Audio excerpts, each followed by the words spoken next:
اعوذ باللہ من الشیطان الرجیم بسم اللہ الرحمن الرحیم انا اعطیناک الکوثر فصل لربک وانحر ان شانئک هو الابتر صدق اللہ العظیم۔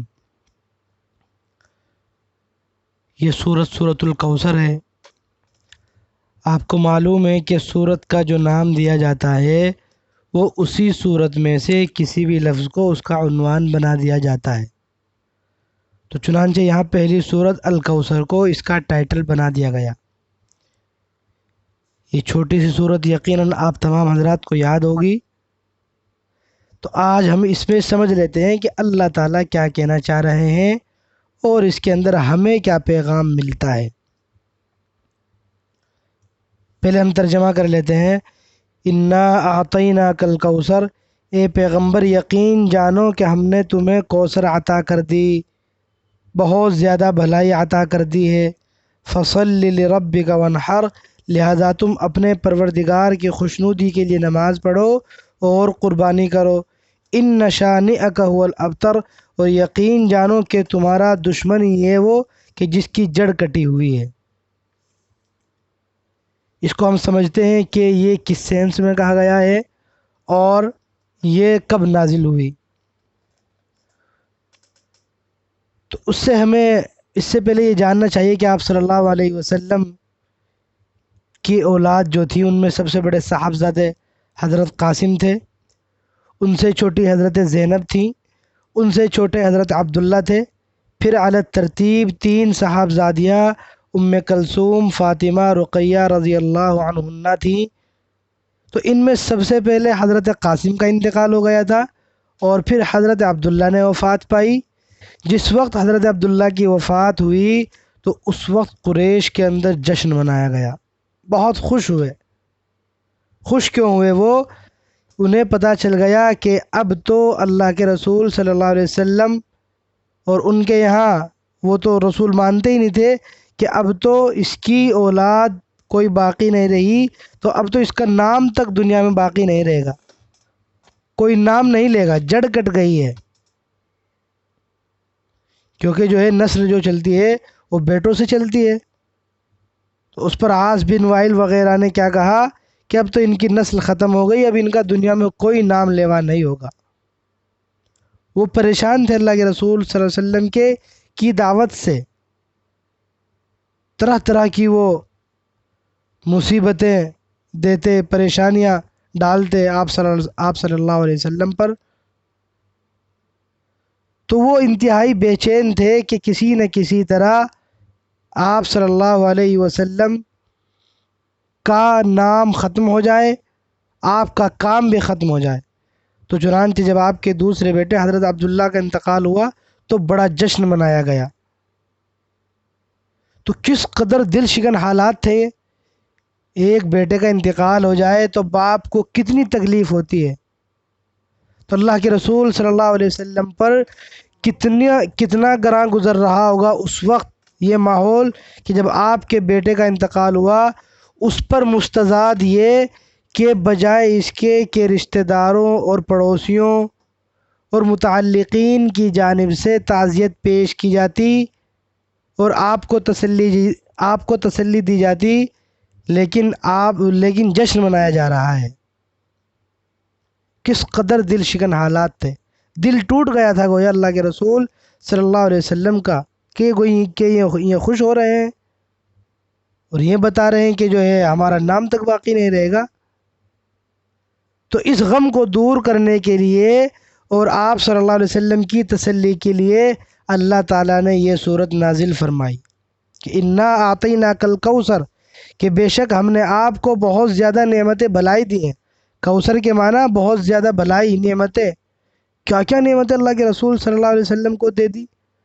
سب سے بڑی نعمت کہ اللہ کے رسول کی نے جو محنت کی تھی اس محنت کا نتیجہ آپ نے اپنی آنکھوں سے دیکھا۔ فتح مکہ میں آپ تشریف لائے اپنے صحابہ کو لے کر اور سب بتوں کو پاش پاش کر دیا، اور پورا مکہ جو ہے وہ اذان کی آواز سے گونج اٹھا، اسلام کا پرچم لہرا گیا۔ تو یہ کتنی بڑی نعمت ہوتی ہے کہ اللہ تعالیٰ انسان کو اس کی کوششوں کا نتیجہ اس کی زندگی میں دکھلا دے۔ تو بہت ساری نعمتیں اللہ نے فرمایا وَرَفَعْنَا لَكَ ذِكْرَكَ کہ ہم نے تمہارے ذکر کو بلند کر دیا۔ تو یہ کتنی بڑی نعمت ہوتی ہے کہ انسان کو اس کی کوششوں کا نتیجہ اس کی زندگی میں دکھلا دیا جائے۔ اور اللہ نے فرما بھی دیا وَرَفَعْنَا لَكَ ذِكْرَكَ کہ ہم نے تمہارے ذکر کو بلند کر دیا۔ فَصَلِّ لِرَبِّكَ وَانْحَرْ تو چنانچہ آپ اپنے رب کے لیے نماز پڑھیں، اپنے رب کی خوشنودی کے لیے اور قربانی کیجیے۔ ایک دوسری آیت میں آتا ہے قُلْ إِنَّ صَلَاتِي وَنُسُكِي وَمَحْيَايَ وَمَمَاتِي لِلَّهِ رَبِّ الْعَالَمِينَ کیا آپ کہہ دیجئے میری نماز، میری عبادت، میرا جینا، میرا مرنا سب کا سب اللہ تعالیٰ کے لیے ہے۔ کفار قریش کا کیا مسئلہ تھا کہ ان کی عبادت جو ہے وہ خالص اللہ کے لیے نہیں ہوتی تھی، وہ بتوں کے لیے ہوتی تھی۔ تو اس وقت کفار قریش کو یہ پیغام دیا کہ نماز جو اللہ کے رسول صلی اللہ علیہ وسلم کو کہا جا رہا ہے پڑھنے کے لیے تو یہ اللہ کی خوشنودی کے لیے ہے۔ وانحر اور قربانی کیجیے، ان شانئک هو الابتر بے شک آپ کی دشمن کی ہی جڑ کٹی ہوئی ہے۔ اللہ کے رسول صلی اللہ علیہ وسلم کو تسلی دی کہ آپ کے دشمن کی جڑ کٹی ہوئی ہے، آپ کے دشمن کا کوئی نام نہیں لے گا، آپ کا نام پوری دنیا میں لیا جاتا رہے گا۔ تو چنانچہ آج کروڑوں مسلمان ہیں، کروڑوں مسلمان کو آپ صلی اللہ علیہ وسلم سے نسبت پر فخر ہے، بلکہ آپ سے ہی نہیں، آپ کے صحابہ، آپ کے خاندان کی طرف اگر کوئی شخص اپنی نسبت کرتا ہے تو بڑا فخر محسوس کرتا ہے، بڑی عزت سمجھتے ہیں آپ کے صحابہ میں سے بھی کسی کی طرف نسبت کرنے کو۔ چنانچہ کوئی سید ہے، کوئی علوی، کوئی عباسی، کوئی ہاشمی، کوئی صدیقی، کوئی فاروقی، کوئی عثمانی، کوئی انصاری، تو سب فخر کرتے ہیں۔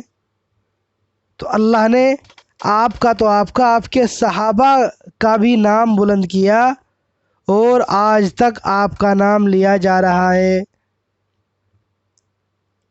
اذان کی آواز ہر وقت گونجتی رہتی ہے، اس میں کہا جاتا ہے اشہد ان محمد رسول اللہ کہ میں گواہی دیتا ہوں کہ محمد صلی اللہ علیہ وسلم اللہ کے رسول ہیں۔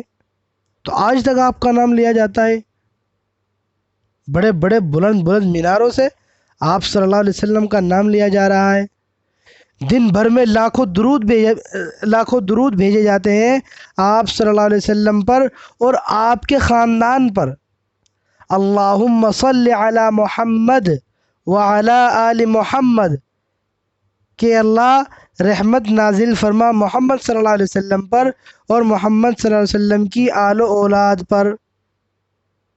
آج تک انسان درود بھیج رہے ہیں، لاکھوں کروڑوں مسلمان روزانہ درود بھیجتے ہیں۔ اور آج آپ دیکھ لیجئے کہ کروڑوں مسلمان ہیں جو اللہ کے رسول صلی اللہ علیہ وسلم کے فالوورز ہیں۔ آپ کا کوئی ٹویٹر اکاؤنٹ نہیں ہے کہ اس کو فالو کر رہے ہیں، یا آپ اب بھی لگاتار کوئی پوسٹ کرے جا رہے ہیں، لوگ اپنی آنکھوں سے دیکھ رہے ہیں کہ فلاں شخصیت بڑی اچھی ہے۔ نہ کوئی آپ کا ایف بی پیج ہے، نہ یوٹیوب چینل ہے آپ کا، لیکن ملینوں آپ کے فالوورز ہیں، بغیر دیکھے آپ پر ایمان لاتے ہیں۔ تو اللہ تعالیٰ نے کتنی عزت دے دی، کتنا نام بلند کر دیا۔ تو اس سے پتہ چلتا ہے کہ جو دعوت کا کام لے کر اٹھے گا اس کے ساتھ جو بھی مشکلات پیش آئیں گی اللہ تعالیٰ ان سے اس کی حفاظت کرے گا۔ قرآن کی دوسری آیت میں صاف صاف ہے واللہ یعصمک من الناس کہ اللہ تعالیٰ تمہاری لوگوں سے حفاظت کرے گا۔ تو معلوم ہوا کہ پیغام، اللہ تعالیٰ کے پیغام کو جو لے کر کھڑا ہوگا اس میں جو رکاوٹیں پیش آئیں گی، طرح طرح کے تانے دیے جائیں گے اور انسان کو برا بھلا کہا جائے گا، تو اس سے اللہ تعالیٰ نمٹے گا، اللہ تعالیٰ حفاظت کریں گے۔ تو ہسٹری نے ثابت کر دیا کہ آج آپ صلی اللہ علیہ وسلم ہی کا نام لیا جا رہا ہے، ان دشمنوں کو تو کوئی جانتا بھی نہیں ہے۔ ان دشمنوں کے خاندان میں سے کوئی نہیں فخر سے کہتا ہوگا کہ ہم تو ابو لہبی ہیں، ہم تو ابو جہلی ہیں، ہمارے جو ہمارے پوروج تھے ابو لہب، وہ اتنے بڑے سردار تھے اور اتنے بڑے وہ تھے، تو کوئی نہیں کہتا، ان کے خاندان میں کوئی نہیں فخر کرتا ہوگا۔ بلکہ آپ صلی اللہ علیہ وسلم کی ایک ہی بیٹی حضرت فاطمہ سے جو نسل چلی، کس قدر معزز نسل ہے۔ تو آپ کی طرف نسبت، آپ کے صحابہ کی طرف نسبت کرنا، یہ آج اعزاز سمجھا جاتا ہے۔ بلکہ آپ یہ سمجھ لیجئے کہ اللہ کے رسول صلی اللہ علیہ وسلم کی وجہ سے دشمنوں کا نام تاریخ میں محفوظ ہوا۔ ہم جو آپس میں بات کر رہے ہیں ابو جہل ابو لہب، بار بار ہماری زبان پر آ رہا ہے، تو یہ اللہ کے رسول صلی اللہ علیہ وسلم کی وجہ سے زبان پر آ رہا ہے۔